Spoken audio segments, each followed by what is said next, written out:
বিজয়া একাদশীর উপবাস পালন করেছিলেন স্বয়ং শ্রী রামচন্দ্র। আসুন জেনে নিই সেই অজানা কাহিনী।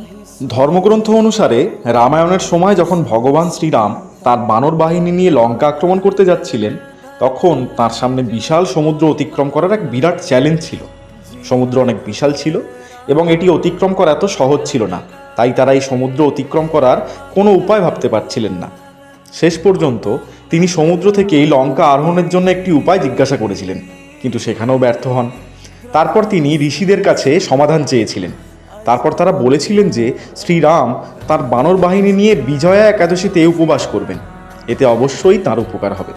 ঋষিদের কথা শোনার পর ভগবান রামচন্দ্র ফাল্গুন মাসের কৃষ্ণপক্ষের একাদশী তিথিতে বানর সেনাদের সাথে বিজয়া একাদশীর উপবাস পালন করেন এবং সম্পূর্ণ আচার অনুষ্ঠানের মাধ্যমে ভগবান বিষ্ণুর পূজা করেন। কথিত আছে যে একাদশী উপবাসের প্রভাবে সমুদ্রপথে লঙ্কা যাওয়ার পথ তৈরি হয়েছিল।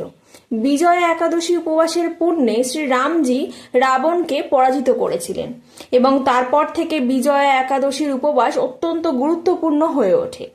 বিজয়া একাদশীর উপবাস সাধারণ মানুষের মধ্যেও বিখ্যাত হয়ে যায় এবং মানুষ তাদের যে কোনো কাজের সাফল্যের কামনায় এই উপবাস পালন করতে শুরু করে। That's all, thank you so much.